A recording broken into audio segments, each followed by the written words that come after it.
Hello दोस्तों, स्वागत है आप सभी का हमारे आज के इस नए वीडियो में। आज हम जेक बोर्ड क्लास 12 का हिस्ट्री वाला मॉडल प्रश्न पत्र जो 2024 में पूछा गया था, उस क्वेश्चन को आज आप लोग के सामने मैं डिस्कस करने वाला हूं।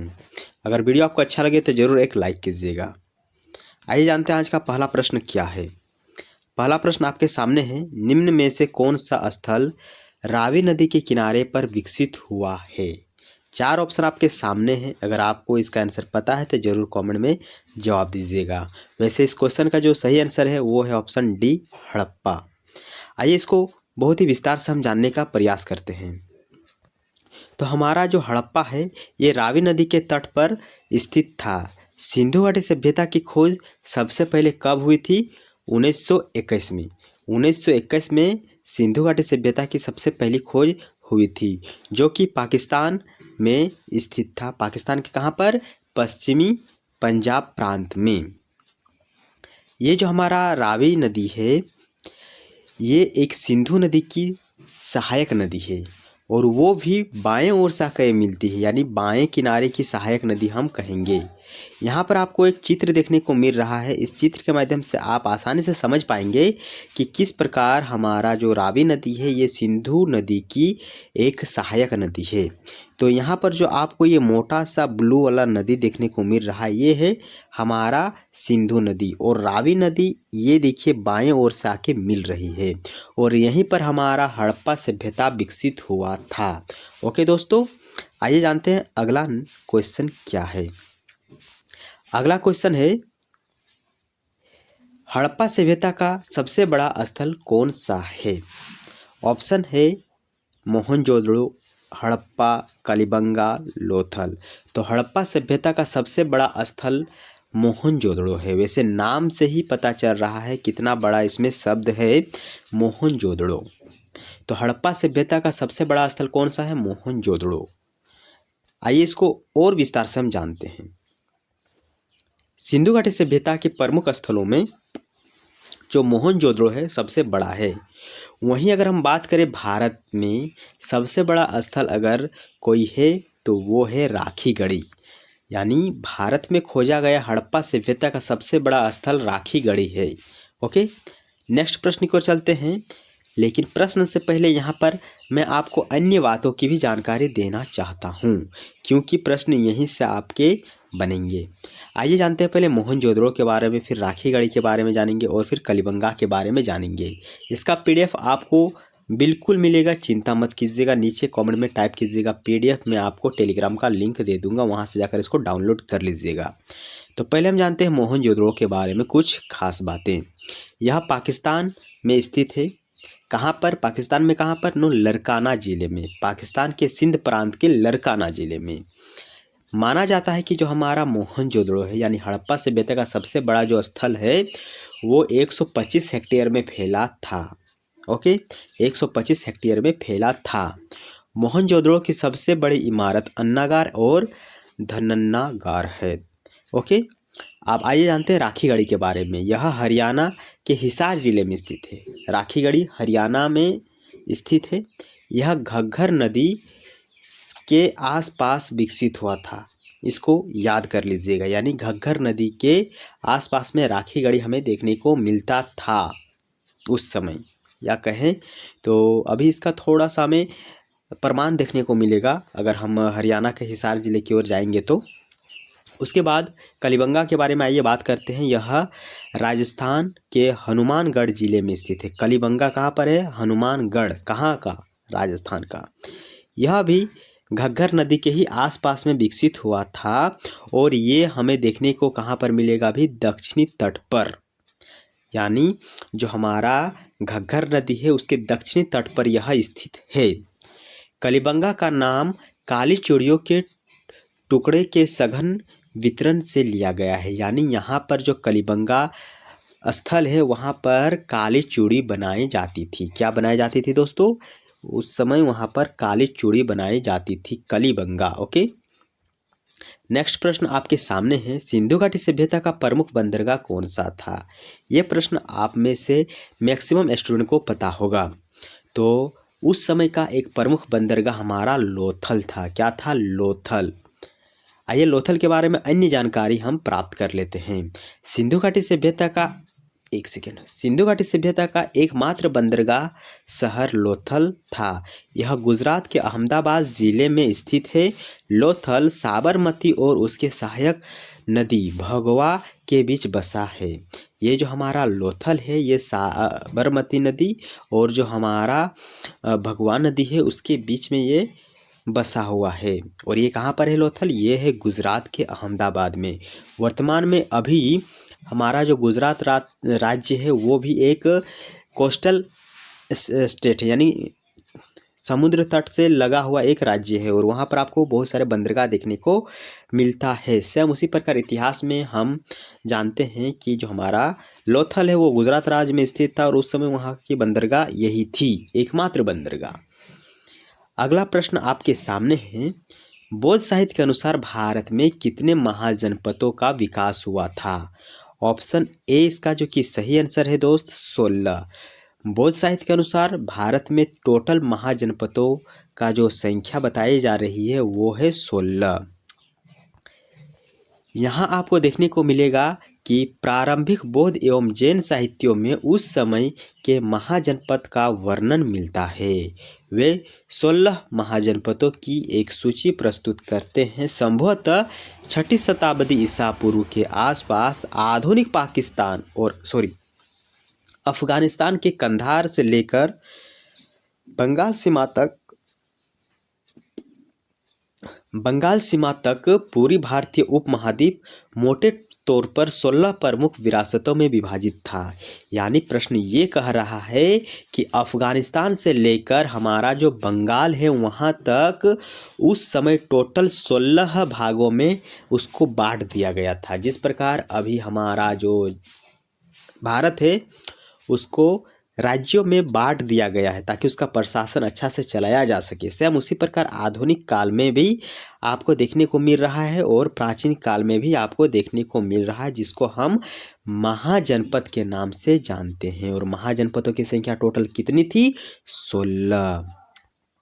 यहाँ से आपका पैटर्न थोड़ा चेंज हो जा रहा है, यानी थोड़ा सा जो आपका देखने का क्वेश्चन सब है, यानी थोड़ा सा उसमें समय लग रहा था। तो हम सोचे कि चलो एकमात्र तरीका वही नहीं है, इसको प्रेजेंट करने का और भी बहुत जरिया है।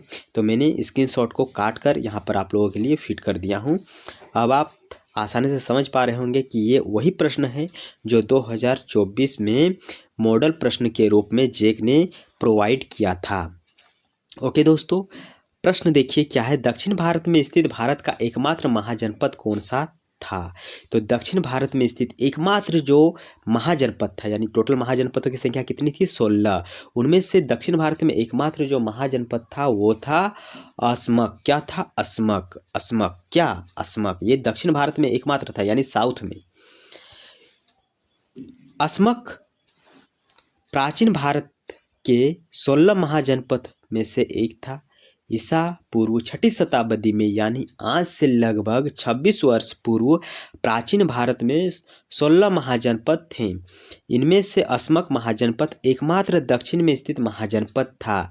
इसकी राजधानी आपको कहाँ पर देखने को मिल रहा है? आज के जो शहर है पैठन, वहाँ पर देखने को मिल रहा है। और ये अगर हम बात करें कि प्राचीन काल में उसकी राजधानी कहाँ पर थी, तो वो था प्रतिष्ठानपुरी। चलिए नेक्स्ट प्रश्न की ओर चलते हैं। अगला प्रश्न आपके सामने है, बोल रहा है क्या अशोक के अभिलेख को सर्वप्रथम किसने पढ़ा? तो अशोक के अभिलेख को सबसे पहले पढ़ने वाला व्यक्ति कौन सा था? 4 ऑप्शन आपके सामने है, प्रश्न का आंसर आप जरूर दीजिएगा क्योंकि आपका एग्ज़ाम काफ़ी नज़दीक है और मैं चाहता हूं कि आप सब इन प्रश्नों को अगर नहीं आता है तो एक बार ज़रूर याद कर लीजिएगा। आने का संभावना बहुत ज़्यादा है। अगर यहाँ से प्रश्न नहीं बनते हैं तो प्रश्न बनने का संभावना यहाँ से 100% में गारंटी लेता हूँ।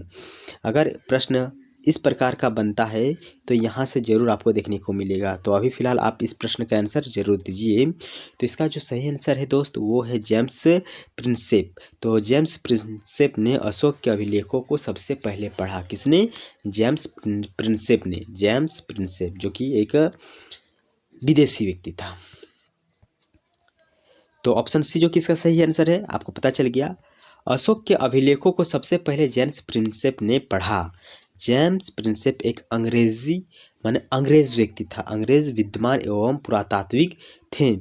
उन्होंने साल 1837 में अशोक के अभिलेखों को पढ़ा। तो जेम्स प्रिंसेप ने अशोक के अभिलेखों को सबसे पहले पढ़ा।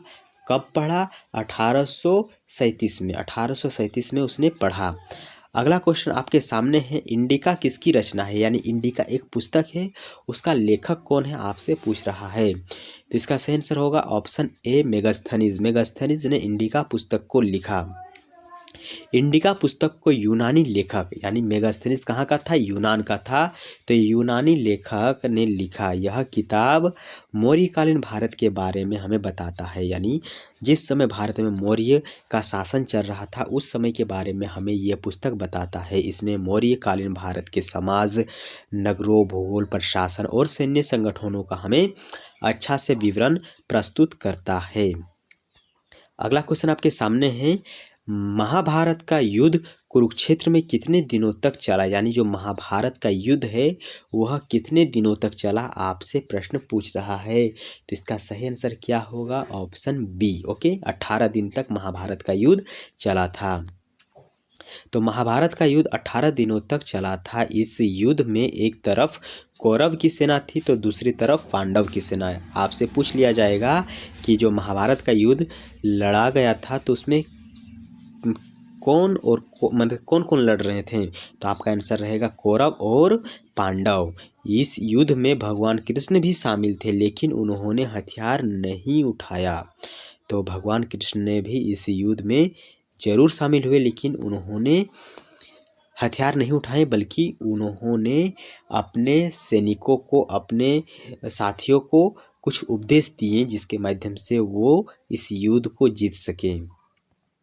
अगला क्वेश्चन आपके सामने है, बोल रहा है क्या स्तूप किस धर्म से संबंधित है? तो स्तूप जो हमारा है वो किस धर्म से संबंधित है आपसे प्रश्न पूछ रहा है। जैसे स्तूप आपने देखा होगा, एक गोल जैसा रहता है, गोल घर जैसा रहता है स्तूप, उसी को हम कहते हैं। तो ये बौद्ध धर्म से संबंधित है। ओके, गोल गुंबज नाम सुने हैं? बस वही। तो ऑप्शन डी इसका जो कि सही आंसर है, स्तूप बौद्ध धर्म से जुड़ा है। यह टीला यानी अर्ध गोलाकार संरचना होती है। इसमें बौद्ध धर्म के पवित्र अवशेष रखे जाते हैं। यानी जो बौद्ध धर्म है उसके पवित्र अवशेषों को इसमें रखते हैं। स्तूप का इस्तेमाल ध्यान से किया जाता है। यानी इसका जो इस्तेमाल है ध्यान के लिए किया जाता है। यानी जैसे हम लोग स्कूल में जाते हैं, प्रार्थना करते हैं, सेम उसी प्रकार स्तूपों का इस्तेमाल उन लोग ध्यान के लिए करते हैं। अगला प्रश्न आपके सामने है, महावीर स्वामी का जन्म कहाँ हुआ है? तो महावीर स्वामी का जन्म कहाँ हुआ है ये प्रश्न आपको जरूर पता होना चाहिए। तो उनका जन्म कुंडल ग्राम में हुआ है। कहाँ पर? कुंडल ग्राम में। महावीर स्वामी का जन्म कुंडल ग्राम में हुआ है। कब हुआ है इसको भी जान लिया जाए।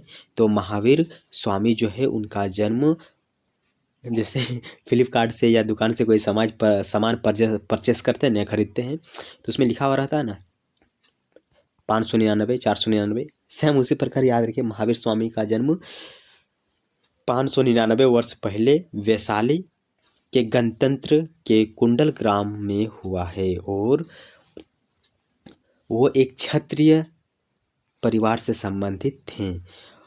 और उनका जो राजा सिद्धार्थ, यानी उनको पहले सिद्धार्थ के नाम से जानते थे। और रानी त्रिशला के यहाँ चैत्र शुल्क 63 को हुआ था। ये क्या लिखा है इसको हम ध्यान से मैं पढ़ता हूँ। देखिए, अगर आपको भी पढ़ने में थोड़ा सा समझ नहीं आए तो आप क्या कीजिएगा, उस प्रश्न को फिर से और एक बार पढ़िएगा। तो मैं एकदम लाइन में लाइन पढ़ता हूँ ताकि मुझे भी समझ में आए और आप लोगों को भी। तो भगवान महावीर का जन्म ईसा पूर्व 599 वर्ष पहले वैशाली गणतंत्र के कुंडल ग्राम में इक्ष्वाकु वंश के क्षत्रिय राजा सिद्धार्थ और रानी त्रिशला के यहाँ चैत शुल्क 63 को हुआ था। यानी ये जो चैत महीना है उस समय हुआ था। उसका पापा का नाम सिद्धार्थ था और उसका मम्मी जी का नाम त्रिशला थी। उनके वहाँ पर ये पैदा हुए थे और क्षत्रिय राजा से ये संबंधित, यानी क्षत्रिय जो हम लोग पढ़ते हैं ना, ब्राह्मण, क्षत्रिय, वैश्य और शूद्र, तो ये क्षत्रिय थे। ओके, अगला प्रश्न आपके सामने है, मुक्तिदाता की कल्पना बौद्ध धर्म की किस शाखा में की गई है? तो मुक्तिदाता की कल्पना बौद्ध धर्म के किस शाखा से की गई है? उसका आंसर आपको बताना है। तो ये आंसर है महायान। महायान में हमें क्या बताया गया है? मुक्तिदाता की कल्पना बताई गई है। बौद्ध धर्म की महायान और थेरवाद शाखाओं में मुक्ति की कल्पना है। महायान शाखा में करुणा और दान दया पर जोर दिया जाता है, जबकि थेरवाद शाखा में प्राचीन बौद्ध धर्म के मार्ग पर चलने पर जोर दिया जाता है। महायान शाखा में अनुयायी या केवल आसक्ति से मुक्त होने में, बल्कि सभी संवेदनशील प्राणियों के प्रति करुणा, प्रेम में से कार्य और स्वतंत्र होने में बोध का अनुसरण करना चाहते हैं। यानी ये बोल रहा है कि जो हमारा प्राणी है उनको भी हत्या नहीं करना चाहिए, सबकी स्वतंत्रता होनी चाहिए। महायान ये हमें बताता है। थेरवाद क्या बताता है? थेरवाद शाखा में प्राचीन बौद्ध के मार्ग पर चलने के लिए कहता है। अगला क्वेश्चन है, पुराणों की संख्या कितनी है? तो पुराणों की संख्या टोटल 18 है। और इससे पहले हमने एक प्रश्न पढ़ा था जिसमें 18 दिन तक महाभारत का युद्ध चला, इनको भी याद रखिएगा। तो पुराण का शाब्दिक अर्थ है प्राचीन आख्यान या पुरानी कथा। माना जाता है कि उनके लेखन में व्यास और उनकी परंपरा का बड़ा योगदान है। प्रत्येक पुराण में विभिन्न पुराणों की संख्या और उनके श्लोकों की संख्या का उल्लेख है, किंतु 18 पुराणों में से पुराण सम्मिलित है। इन पर कुछ असहमति भी हमें देखने को मिलता है। तो टोटल पुराणों की संख्या कितनी है? 18। अल-बरूनी किस भाषा के जानकार नहीं थे? यानी अल-बरूनी एक व्यक्ति था जो कि सभी भाषा को जानता था, लेकिन आपको बताना है कि अल-बरूनी इनमें से किस भाषा को नहीं समझ पाते थे, नहीं उनके बारे में ज्ञान था। ओके, तो इसका सही आंसर रहेगा ऑप्शन सी, यूनानी भाषा का उन पर ज़्यादा ज्ञान नहीं था। यानी वो यूनानी भाषा नहीं समझ पाते थे, ना ही वो यूनानी भाषा बोल पाते थे। तो अल-बरूनी यूनानी भाषा का जानकार नहीं थे, हालांकि वह प्लेटो और अन्य यूनानी दर्शकों के कार्य से परिचित थे। अल-बरूनी फ्रांसीसी, अरबी, संस्कृति और सीरियाई भाषा के जानकार थे। यानी वे इतने भाषा को आसानी से समझ पाते थे, पढ़ पाते थे और बोल पाते थे। इब्न बतूता ने किस पुस्तक की रचना की? तो इब्न बतूता ने किस पुस्तक की रचना की आपको बताना है। ओके, ये प्रश्न तो आपका बहुत ही, इब्न बतूता हाथ में जूता, कुछ इस प्रकार आपने सुना होगा। तो उन्होंने रचना की थी रिहला की। इसकी रिहला की, रिहला क्या है? पुस्तक है जिसका लेखक इब्न बतूता है। इब्न बतूता ने रिहला नाम की पुस्तक लिखी थी। यह यात्री वृतांत है। इब्न बतूता ने अपनी यात्रा के अनुभवों को तुहफत उन नज़र, देखिए थोड़ा सा उर्दू जो शब्द होता है ना, मुझे अच्छा नहीं, मतलब अच्छा क्या, उच्चारण करने में थोड़ा सा कठिनाई होती है। तो इब्न रिहला नाम का जो पुस्तक है इस नाम से भी जाना जाता है, से भी लिखा था। इसका अंग्रेजी अनुवाद किसने किया था? अंग्रेजी अनुवाद the travel of Ibn Battuta नाम से प्रकाशित हुआ। The travel of Ibn Battuta को रिहला के नाम से भी जानते हैं। ऐसा आपको ये PDF मिल जाएगा, आप इसको डाउनलोड करके आराम से पढ़ सकते हैं। प्रश्न है, पीर का अर्थ क्या है? तो पीर का अर्थ होता है गुरु। क्या होता है? गुरु होता है। पीर का अर्थ क्या होता है? गुरु होता है। सूफी परंपरा में पीर का मतलब होता है गुरु। पीर को हजरत और शेख भी कहा जाता है। पीर शब्द सूफी संत से संबंधित है, हालांकि इसकी उत्पत्ति नाथ संप्रदाय से बताई जाती है। तो सूफी संत में पीर का अर्थ होता है क्या? गुरु होता है। प्रसिद्ध सूफी संत मोइनुद्दीन चिश्ती का बंदरगाह नहीं, दरगाह कहाँ पर? बंदरगाह क्या? तो दरगाह कहाँ पर है वो आपको बताना है कि हमारा जो मोइनुद्दीन चिश्ती है उसका बंदरगाह दरगाह कहाँ पर है? तो अजमेर में है। कहाँ पर है? अजमेर में है। अजमेर शरीफ दरगाह, जिसे हम मोइनुद्दीन चिश्ती मकबरा यानी अजमेर शरीफ दरगाह भारत की सबसे पवित्र मस्जिदों में से एक है, जो कि अजमेर में स्थित है। यानी ये एक प्रकार का मस्जिद भी है और काफ़ी प्रसिद्ध भी है। अगला है, अलवर संप्रदाय के लोग किस देवता की उपासना करते थे? अलवर समुदाय के लोग विष्णु की उपासना करते थे, यानी उनका फेवरेट जो देवता था वो कौन था? विष्णु था, विष्णु भगवान जी। क्या तो अलवारों में वे लोग शामिल थे जो खुद को भगवान विष्णु को समर्पित करते थे। अलवार और नैनार दो प्रकार के लोग उस समय देखे गए। अलवार का मतलब होता है वे लोग जो विष्णु देवता की पूजा करते थे, और नैनार उन लोगों को कहते हैं जो शिव की पूजा करते हैं। अलवार और नैनार अपने देवताओं की मतलब खुश करने के लिए तमिल गीतों का सहारा लेते थे और एक स्थान से दूसरे स्थान पर वे जाते थे, यानी यात्रा करते थे, भ्रमण करते थे। विजयनगर साम्राज्य के संस्थापक कौन थे? तो ये आपको पता होना चाहिए कि जो हमारा विजयनगर साम्राज्य है उनका स्थापना हरिहर और बुक्का के माध्यम से किया गया था, दोनों के माध्यम से किया गया था। तो विजयनगर साम्राज्य की स्थापना हरिहर प्रथम और उनके भाई बुक्का राय प्रथम ने की थी। इसकी स्थापना साल 1336 को बताई जाती है। विजयनगर साम्राज्य दक्षिण भारत के प्रायद्वीपीय क्षेत्र में स्थित था। इसे करात साम्राज्य के नाम से भी हम जानते हैं। करात साम्राज्य, ये पूछ लिया जाएगा आपसे कि करात साम्राज्य को किस नाम से जानते हैं, तो आंसर वहां पर आपका होना चाहिए विजयनगर साम्राज्य। तेलुगु साहित्य अमुक्तमाल्याद की रचना किसने किया? तो आपको बताना है, ये जो एक तेलुगु साहित्य है जिसको हम कहते हैं क्या, अमुक्तमाल्याद। ओके, माल्याद शब्द भी इतना बड़ा बड़ा यूज़ करता है ना। ओके दोस्तों, तो इसका सही आंसर क्या होना चाहिए? Option B. क्या? ऑप्शन बी, यानी कृष्णदेव रॉय। देखिए तेलुगु शब्द यहाँ पर लिखा गया है। तो ये 16वीं शताब्दी की शुरुआत में विजयनगर साम्राज्य के शासक कृष्णदेव रॉय द्वारा रचित एक तेलुगु महाकाव्य है। यानी अमुक्तमाल्याद जो है ये विजयनगर साम्राज्य के शासक कृष्णदेव रॉय के द्वारा लिखी गई। अकबरनामा की रचना किसने किया?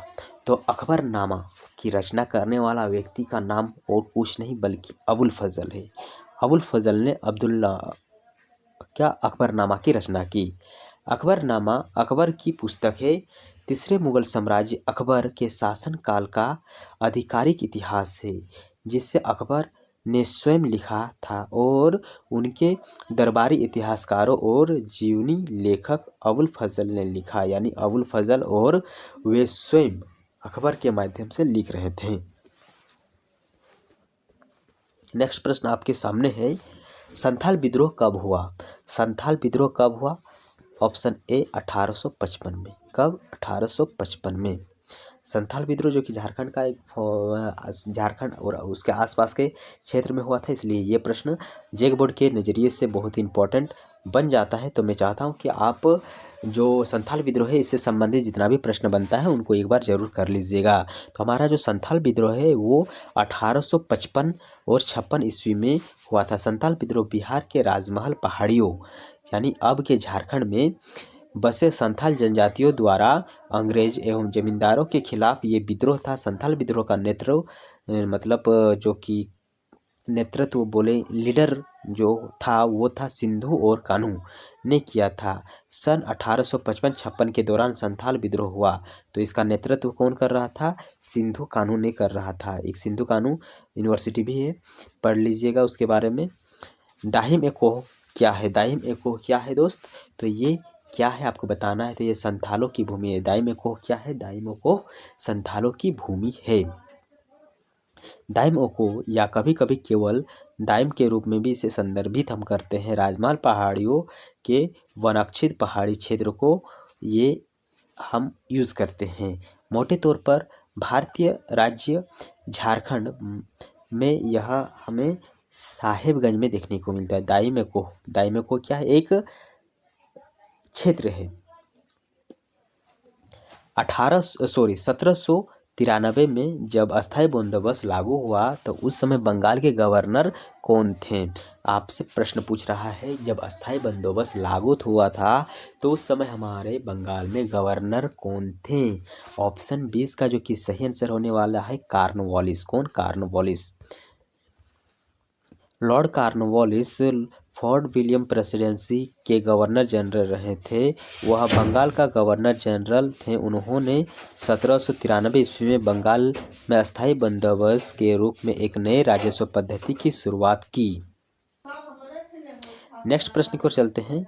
अगला प्रश्न क्या है? अगला प्रश्न फिर विद्रोह से ही संबंधित है। 1857 का विद्रोह आरंभ कहाँ से हुआ? तो 1857 का जो विद्रोह है वो कहाँ से आरंभ हुआ वो आपको बताना है। तो सही आंसर इसका रहेगा मेरठ। मेरठ में यह विद्रोह जो कि स्टार्ट हुआ और धीरे धीरे संपूर्ण भारत में नहीं, कहें कि मेरठ के आसपास के क्षेत्र में ये जो विद्रोह है ये फैल गया था। इसका सही उत्तर मेरठ है। भारतीय विद्रोह, जिसे सिपाही विद्रोह या प्रथम स्वतंत्रता संग्राम के नाम से भी जानते हैं, 1857 में भारत में ब्रिटिश शासन के खिलाफ हुआ। यह विद्रोह ईस्ट इंडिया कंपनी की सेवा में भारतीय सैनिकों यानी सिपाहियों द्वारा मेरठ में शुरू हुआ था। चलिए नेक्स्ट प्रश्न की ओर चलते हैं। अगला है सहायक संधि व्यवस्था को किसने आरंभ किया? तो सहायक संधि व्यवस्था को आरंभ करने वाला व्यक्ति का नाम वेलेस्ली था। कौन था? वेलेस्ली। सहायक संधि मूल रूप से ब्रिटिश इंडिया कंपनी और भारतीय रियासतों के बीच एक संधि थी, जिसके आधार पर भारतीय राज्यों ने अंग्रेजों के हाथ अपनी संप्रभुता खो दी। यह एक बड़ी प्रक्रिया थी जिसके कारण भारत में ब्रिटिश साम्राज्य का निर्माण हुआ। इसे 1798 से लेकर 805 ईस्वी तक भारत के गवर्नर जनरल वेलेस्ली द्वारा बनाया गया था। यानी सहायक संधि क्या होता है कि मान लीजिए कि आपके घर में चोर घुस रहा है तो मैं क्या करूँगा, आपके घर में सेना भेज दूंगा। मैं कहूँगा कि आप सेना मत रखिए, मेरे जो सेना है उन्हीं को आप थोड़ा सा खर्च दीजिए और उन्हीं के माध्यम से आप अपने घर की रक्षा कीजिए। तो इसको हम कहेंगे सहायक संधि, सहायता करने वाला। तो भारत के जो रियायत थे यानी क्षेत्र थे, राजा थे, उनको सहायता करने के लिए ईस्ट इंडिया कंपनी ने अपने ही सैनिकों को उनके दरबार में, उनके क्षेत्र में तैनात कर दिए। तो इसको हम कहेंगे क्या? सहायक संधि। चोरा चोरी कांड कब हुआ था ये आपसे पूछ रहा है। तो 4 फरवरी को हुआ था 1922 में। 4 फरवरी को हुआ था 1922 में। ओके। चोरा चोरी उत्तर प्रदेश के गोरखपुर के पास एक कस्बा था। वर्तमान में यह तहसील है, जहां 4 फरवरी 1922 को भारतीयों ने ब्रिटिश सरकार की एक पुलिस चौकी को आग लगा दी और इसमें 22 पुलिस कर्मियों की जिंदा जलने की हमें खबर भी देखने को मिला। इस घटना को चोरा चोरी कांड के नाम से भी हम जानते हैं। तो टोटल कितने पुलिसकर्मियों की मौत हो गई थी? तो 22 पुलिसकर्मियों की मौत हो गई थी। महात्मा गांधी के राजनीतिक गुरु कौन थे? इसका सही आंसर आपको पता होगा। इसका नाम है सही आंसर गोपाल कृष्ण गोखले। गोपाल कृष्ण गोखले महात्मा गांधी के राजनीतिक गुरु थे।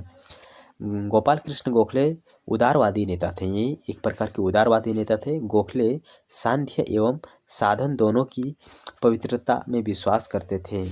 इसी विचार से प्रेरित होकर महात्मा गांधी ने उन्हें अपना गुरु बना लिया। भारतीय संविधान सभा के अस्थायी अध्यक्ष कौन नियुक्त हुए थे? यानी अस्थाई, एक होता अस्थाई, एक होता टेम्पररी, है ना। तो अस्थाई यानी परमानेंट जो अध्यक्ष नियुक्त किया गया था भारतीय संविधान सभा का, वो था राजेंद्र प्रसाद, और ये हमारे देश के प्रथम राष्ट्रपति भी थे। भारतीय संविधान सभा के अस्थायी अध्यक्ष डॉक्टर राजेंद्र प्रसाद थे। डॉक्टर राजेंद्र प्रसाद को 11 दिसंबर 1946 को संविधान सभा के अध्यक्ष चुना गया था, वो भी परमानेंट अध्यक्ष। भारतीय संविधान सभा कब लागू हुआ? तो भारतीय संविधान कब लागू हुआ? यानी आज ही के दिन, आज जो मैं ये वीडियो बना रहा हूँ ना, आज ही के दिन हमारा संविधान लागू हुआ था। 26 जनवरी 1949 को या 1950 को? बताओ, जल्दी बताओ। इसका आंसर मैं आप लोगों से चाहता हूँ, आप इसका आंसर जरूर हमें कमेंट में दीजिएगा, मैं इसको नहीं दिखाऊंगा आपको। चलिए आज का लास्ट प्रश्न, संविधान निर्माण में कितने समय लगे? हमारा जो संविधान था उनको बनने में 2 वर्ष 11 महीने 18 दिन का समय लगा। कितना? 2 वर्ष 11 महीने 18 दिन का समय लगा दोस्तों। इसका सही आंसर ऑप्शन बी होने वाला है। मैंने आपको एक प्रश्न का आंसर नहीं बताया। मैं चाहता हूं कि आप उस प्रश्न का आंसर जरूर दें, क्योंकि आज है 26 जनवरी और 26 जनवरी को क्या हुआ था ये आपको पता होना आवश्यक है। इससे पहले इसे राष्ट्रीय कानून दिवस के रूप में भी हम मानते थे। संविधान सभा ने भारत के संविधान को 2 वर्ष 11 में 18 दिन में 26 नवंबर 1949 को पूरा कर लिया और गणतंत्र दिवस भारत में 26 जनवरी 1950 में संविधान में अमल हो पाया। आपका आंसर मिल गया होगा। मैं चाहता हूं कि आप जरूर इसको कमेंट में टाइप कीजिएगा। ओके दोस्तों, इसके बाद हमारे जो कि प्रश्न खत्म हो गए हैं। 30 मिनट में हमने 30 प्रश्नों को करा दिया हूं, बहुत ही एक्सप्लेनेशन के साथ। कहीं अगर गलती हुआ है तो माफ़ कीजिएगा। वीडियो अगर पसंद आया है तो ज़रूर लाइक कीजिएगा और इसी प्रकार की और भी वीडियो देखने के लिए हमें ज़रूर सब्सक्राइब कीजिएगा। इसमें सिर्फ हम आपको ऑब्जेक्टिव क्वेश्चन कराए हैं। अगर आपको सब्जेक्टिव क्वेश्चन भी चाहिए तो ज़रूर हमें नीचे कमेंट कीजिएगा। मैं आपके लिए 100% वीडियो बनाकर देने वाला हूं। ओके दोस्तों, मिलेंगे एक अनदर वीडियो में। तब तक के लिए अपना ख्याल रखिए, पढ़ते रहिए, सिलेक्शन लीजिए, फर्स्ट डिवीज़न के साथ पास होइए।